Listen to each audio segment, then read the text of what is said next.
Hello, everyone. My name is Anna Maros. I'm editor-in-chief at Careerist. As we spotlight our students' journeys, today we're going to discuss Brook Hassel's shift from private investigations and real estate to the world of manual QA. I chatted with Brook about his motivations, about his experiences at Careerist, and his future aspirations in the world of manual QA. So dive in to learn more about his intriguing transition and stay with Careerist.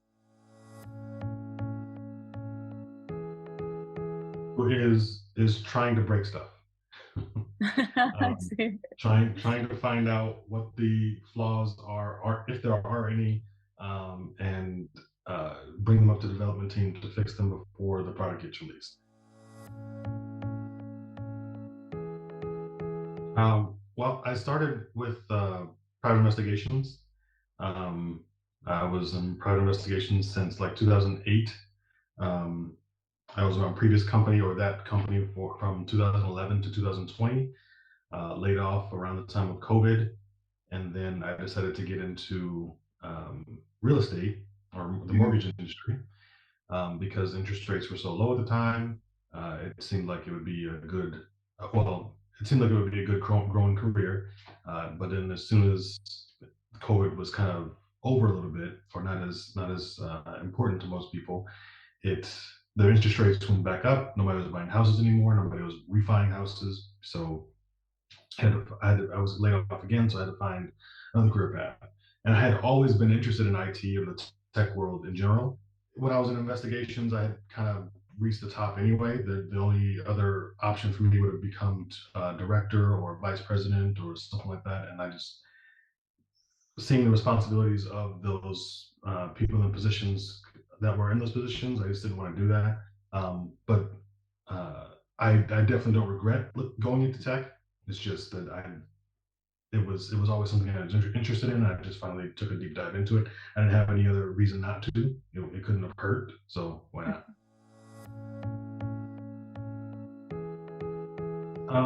Because I compared careers to other boot camps out there, and they didn't have the same features. One of the main ones was a guarantee of refund if I don't get employed within a year. Mhm. Also, I didn't know what QA was, so I looked into quality assurance engineer. I still didn't actually know what it was before I purchased the program. I just learned a little bit more about it. The website and the testimonials and things like that from other reviews convinced me enough to at least go through the first couple of classes for free. And if I wanted to back out, I could. But after speaking with Max, or not speaking with him, but learning from Max, Mhm. um, and being able to ask questions, I was kind of sold on it, and I just continued with it. The experience as a whole was awesome. There were some things I wish were more engaging. I was very interested in the courses. Um, uh, I It's not a bad thing, but I'm not using anything that I learned besides TestRail and Jira in my current job. And that's not the Oh. fault of Careerist at all, because this job is so much more advanced than I was prepared for. Uh-huh. So it's a good thing that I got the job, I got the position based on my knowledge of Jira and TestRail, but I'm not doing anything with Python or API, not yet anyway. I'm very new, and they're teaching me about basically cybersecurity. My career coach was awesome. She was always very positive, very motivational. I got discouraged, like everybody else does, filling out job applications and always getting, unfortunately, we're not going to continue with this application, or not, just ghosting me, period, without any feedback. So it was very, at times, discouraging. But every time I talked to her, she didn't um, she just helped me continue. She helped me Mhm. continue for sure. I have her to thank for that, as well as the Saturday graduate meetings. Those are very Mhm. motivational as well, because you can hear other people's success stories. You can hear Max answer people's questions that are concerned about getting jobs and things like that. But Yeah, I really liked the fact that she kept up with me afterwards. So I ended my boot camp or internship in December, or I completed it in December, and I started applying in January of 2023. And it took me until July 17th to actually start my job. Mm-hmm. Um, or I guess, yeah, that was my first start date, but I was hired like 2, 3 weeks before that in June. But it took me 6 months, I think, because for a month and a half to 2 months, I was not applying the way I should have. I was not applying 40 applications or 30 to 40 applications a day. After the first 2 months, after February, I was a little bit discouraged. So in March, it kind of slowed down, and then definitely in April and May, it was just not. I don't want to say depressing. It was just I was just discouraged because I Mm-hmm. kept applying. It took me over 2,500 applications to finally get one person to have an. That was my first in-person interview. Everything Oh. else are the other three interviews that I had. Um, Two were video calls, and one was over the phone. It took me 6 months to find a job because the first 4 months I took it seriously, and then the remaining two I just kind of went downhill. And then at the end of the 6 months, I started to ramp it up again, and then I found my current job. Mm-hmm. I would not stop applying. Honestly, where I ended up is awesome. I don't have any regrets about it now.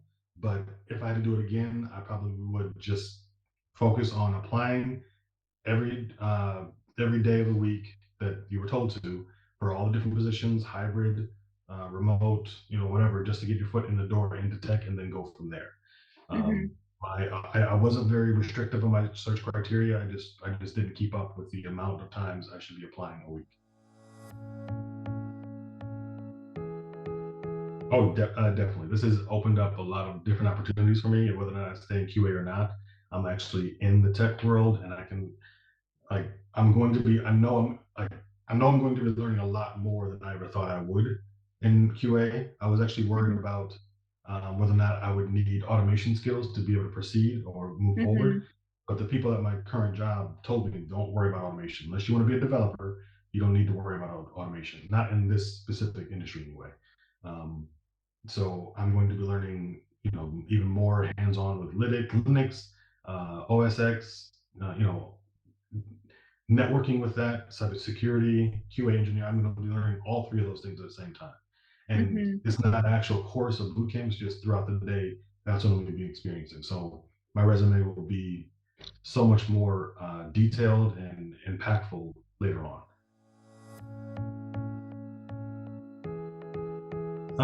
For me, I work hybrid, so I go into the office um, on two, Wednesday and Thursday now. I just got cleared basically to work from home on Tuesday as well, because the first couple of weeks was for training.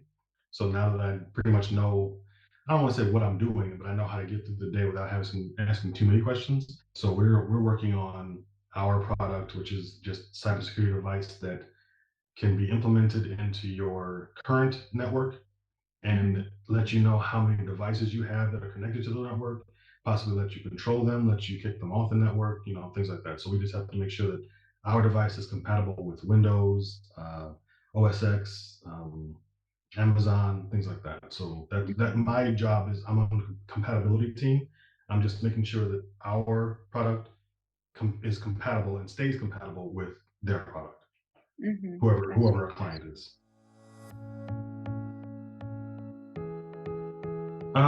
Not yet, and that's not a bad thing because, like I said, it's just only been a month, so it Mm-hmm. hasn't changed yet. But the plans for my life have changed. Like now, I can actually start planning and having goals set for the end of the month, end of the year, in the next year. And it's actually opened my eyes to a lot more tech platforms where I can learn from other people's experiences and what they've done from the first time they got into tech to where they are now.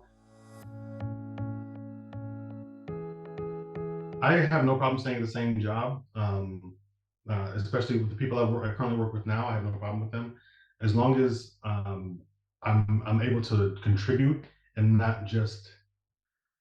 And what I mean by contribute is offering my own ideas, my own projects, like I'm doing right now, updating the test cases.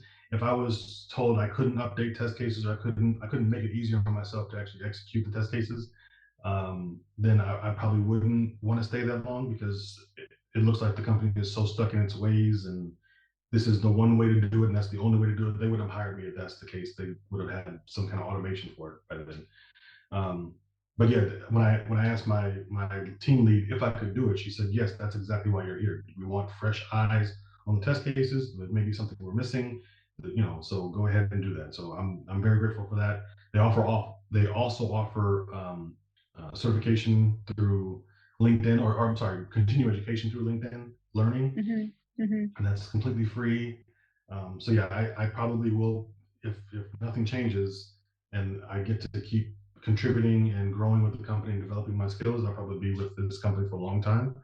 Mhm. Um, Maybe not as a QA, maybe eventually as a cybersecurity analyst or cybersecurity engineer. It doesn't really matter to me as long as the work is interesting and I can keep learning from it.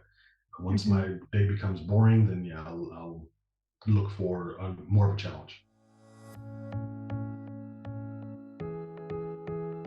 Well, okay, so that's two parts. If they're kind of hung up on the idea of being a QA engineer, I'm not sure what I can do to motivate them to become one, because I'm assuming they already made the decision.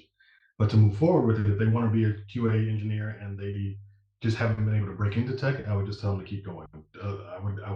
I'm doing it now on the Slack channel. I would ask people that are discouraged, what does your resume look like? What does your LinkedIn look like? How many times have you talked to your mentor? How many times you're applying? Where are you applying? What are your search criteria? Things like that. If Mhm. they're doing everything right, I know they'll get a job very soon. But you can't hurt yourself by applying to the job. If they give you a call back, it's because they reviewed your resume, they reviewed your experience, and they want to talk to you. And Mhm. but there's no harm in that. So I would definitely say, try to keep them motivated, try to give them my background, my story. I actually posted my whole experience from the day that I started applying to my current job, and the what I went through with the interviews and who I interviewed with and all that stuff. I put that on Slack so that people can realize I'm a real person, for one. I didn't do anything special to get this job. I just applied to it. I went to the interview. I almost blew the interview off because I didn't think I would get it. It was intimidating because it was five different people in person Mhm. for 2.5 hours, and Mhm. I've never done that before. Don't get too discouraged. I mean, we're all human. We're gonna get discouraged if we keep saying no, Yeah, no, sure. no. But it literally does take only one yes. And Mhm. I know that probably sounds cliche, but the more you keep applying, don't look at the rejection emails. Only look at the ones that say, "Okay, we want to schedule an interview," and then go from there.